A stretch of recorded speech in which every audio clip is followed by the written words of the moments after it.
Pemerintah pusat memutuskan menerapkan sistem work from home 1 kali dalam seminggu dan jatuh pada hari Jumat sebagai upaya menekan konsumsi BBM di tengah dampak dari konflik Timur Tengah. Namun putusan ini mendapatkan sorotan dari sejumlah pihak.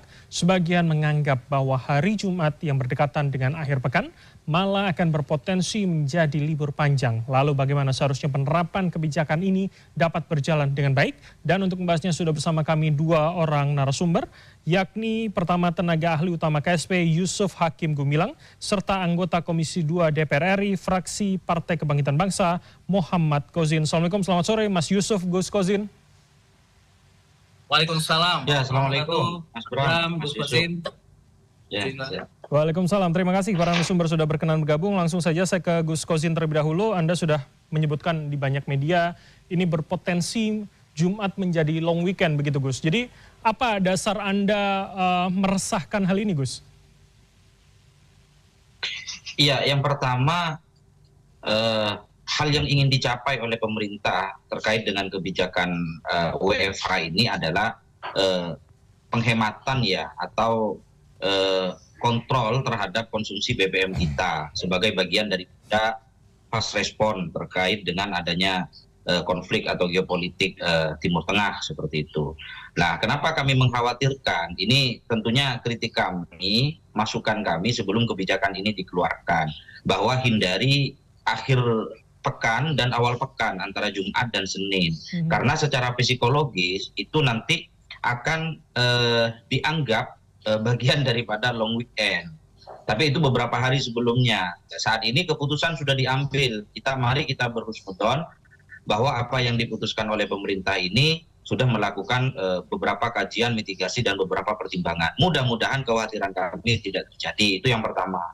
Kemudian yang kedua, jadi tidak sesederhana melihat WFH ini hanya berkurangnya hari dari awalnya 5 hari menjadi 4 hari bekerja di kantor, tapi ini jadikan suatu momentum bersama bagaimana transformasi dan budaya kerja baru yang memang suatu keniscayaan harus kita adopsi. Baik.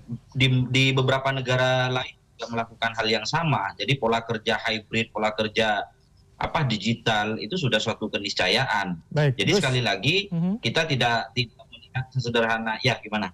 Oke, saya ingin mendalami itu Gus. Kalau Anda mengatakan memang karena sudah diputuskan artinya kita harus move on dan melakukan kebijakan yang sudah diputuskan, artinya catatan kritisnya apa agar kemudian secara efisien ini bisa dilaksanakan dan tidak pada kekhawatiran Anda di 2 hari lalu bahwa ini akan menjadi libur panjang kalau nempel dengan weekend Gus? Ya, harus ada evaluasi dan monitoring secara berkala. Yang pertama itu. Yang kedua, Kemenpan RB maupun Kemendagri harus menyiapkan tool.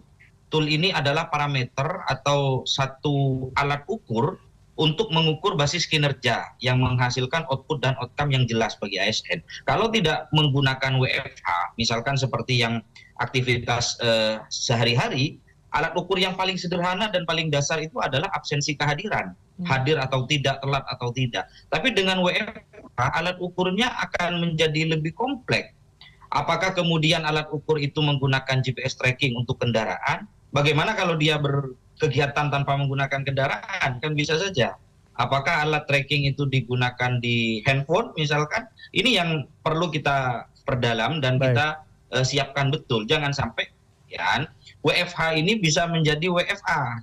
Kalau kemudian yang terjadi itu nanti WFA, work from anywhere, jadi tidak tercapai goal yang ingin dituju gitu terkait dengan menekan mobilisasi ASN dalam hal ini seperti itu. Jadi 2 hal itu Mas Bram. Yang pertama monitoring dan evaluasi secara berkala, apakah setiap 2 minggu, apakah 4 minggu, sebulan atau 2 bulan. Kemudian yang kedua harus ada perangkat untuk menjadi tool bersama yang bisa meng-capture basis kinerja seperti itu. Oke, saya ke Mas Yusuf kalau begitu. Jadi Mas Yusuf, jaminan dari pemerintah apa kemudian? Kalau kemudian keresahannya sudah ada, tapi kemudian soal pengawasan yang kemudian publik ingin lebih diperketat, apa yang bisa dijawab oleh pemerintah, Mas Yusuf? Oke, baik. Kami sepertinya ada gangguan sambungan dengan Mas Yusuf. Baik. Oke, Mas Yusuf, silakan jawaban Anda. Ya, baik. Terima kasih banyak.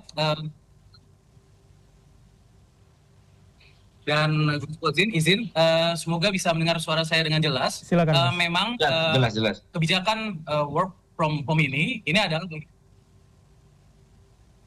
izin, apa bisa mendengar suara saya, Mas? Bisa, silakan dilanjutkan Mas Yusuf, kami sudah mendengar. Jadi memang kebijakan work from home yang sudah diputuskan oleh pemerintah ini adalah bagian dari kebijakan yang sifatnya adalah nasional, dan kita memang sudah mengeluarkan peraturan presiden nomor 21 tahun 2023 tentang pengaturan jam kerja sama waktu kerja dan hari kerja bagi ASN. Jadi memang ini adalah praktik yang sudah dimulai cukup lama, Gus Kosin dan juga Mas Bram, sehingga sudah ada penyesuaian-penyesuaian yang dilakukan oleh instansi pemerintah, baik di pusat, khususnya di pusat dan juga di daerah, agar bisa melakukan tracking kepada pegawainya, baik secara pencatatan kehadiran dan juga terkait dengan output atau kinerjanya. Jadi memang ini sudah kita lakukan cukup lama dan sistemnya sudah cukup tersedia. Jadi ini adalah kebijakan yang sudah dilakukan pemerintah kurang lebih sejak 2023 sampai saat ini. Dan yang kedua memang terkait dengan akuntabilitas ya, masalah akuntabilitas dan juga bagaimana output kinerjanya. Memang kenapa memang dipilih hari Jumat? Kalau dalam konteks kebijakan itu seringkali memang rapat-rapat yang sifatnya rapat koordinasi, lalu juga rapat-rapat yang sifatnya rapat tingkat pimpinan, itu kan ada di hari-hari yang Baik, Mas Yusuf, Anda masih tergabung sama kami? Baik, sepertinya kami mengalami gangguan sambungan dengan Mas Yusuf. Ya, kembali ke Gus Kozin kalau begitu. Gus, jadi kalau tadi sudah disebutkan alatnya atau toolnya ada begitu, Gus Kozin, oleh Mas Yusuf. Jadi artinya kita publik harus percaya saja tanpa melihat, atau kemudian bagaimana kita publik itu bisa ikut memantau, memastikan semua pelayanan masih tersedia, semua atau roda pemerintahan baik Pemda maupun pemerintah pusat itu masih berjalan begitu, Gus? Ya, harapan saya apa yang disampaikan Mas Yusuf itu betul adanya ya, sudah tersedia. Cuman begini, kalaupun tersedia, saya tidak cukup yakin bahwa alat ukur atau tool yang tersedia itu bisa mengcapture basis kinerja yang berorientasi pada output dan outcome. Tidak hanya basis kehadiran saja. Selama ini kan monitoring kita terhadap sistem kinerja ASN itu berbasis kehadiran, keterlambatan, absen, dan lain sebagainya. Tapi bagaimana kemudian alat ukur itu untuk memonitoring basis kinerja itu, kok saya rasa-rasa masih belum memahami ya, belum tahu lah. Sependek pengetahuan saya kok belum ada gitu ya. Ya mudah-mudahan salah gitu.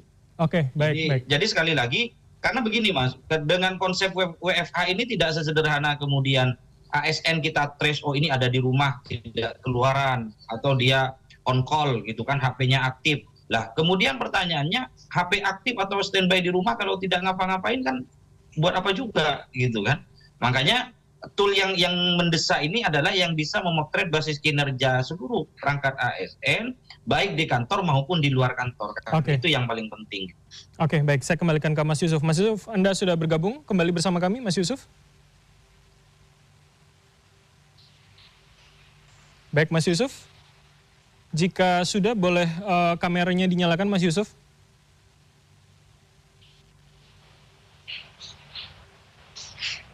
Baik, sepertinya masih belum. Kami masih akan ke Gus Kozin kalau begitu. Gus, keresahan yang juga banyak disuarakan masyarakat adalah karena sudah diputuskan hari Jumat, Jumat itu kan hari yang pendek, Gus. Tanpa ada WFH saja sudah kepotong sholat Jumat. Rasanya mendekati weekend, di sore hari biasanya juga rasanya tidak full begitu, Gus. Bagaimana WFH ini tidak kemudian malah mengganggu kinerja ASN yang dari rumah begitu, Gus? Ya, makanya kembali lagi ke pernyataan saya di depan tadi, Mas Bram, bahwa kita mendesak membutuhkan ada tool, alat ukur yang jelas. mana yang berkinerja baik, mana yang berkinerja tidak baik. Itu berbasis outcome dan output dan outcome. Bukan hanya ansih urusan kehadiran atau standby di rumah, on call atau tidak beraktivitas di luar. Jadi kalau selama indikator alat yang bisa kemudian mengcapture basis kinerja ASN itu kita tidak miliki dan tidak presisi, maka sulit untuk kita menjangkau dan menilai apakah dalam tataran evaluasi untuk menilai apakah ini berkinerja baik atau tidak. Kan goalnya terkait dengan masalah WFH ini kan tidak sesederhana hanya pengurangan konsumsi BBM, tapi bagaimana ini transformasi budaya kerja baru yang awalnya dari konvensional menjadi hybrid atau digital. Nah, pemerintah daerah juga harus menangkap ini. Bagaimana juga tata kelola atau integrasi transportasi umum harus tersedia. Bagaimana juga terkait dengan regulasi penataan pengurangan polusi dan lain sebagainya. Ini kan momentum seperti itu, Mas. Oke, saya kembali ke Mas Yusuf kalau begitu. Mas Yusuf sudah bisa bergabung? Baik. Mas Yusuf?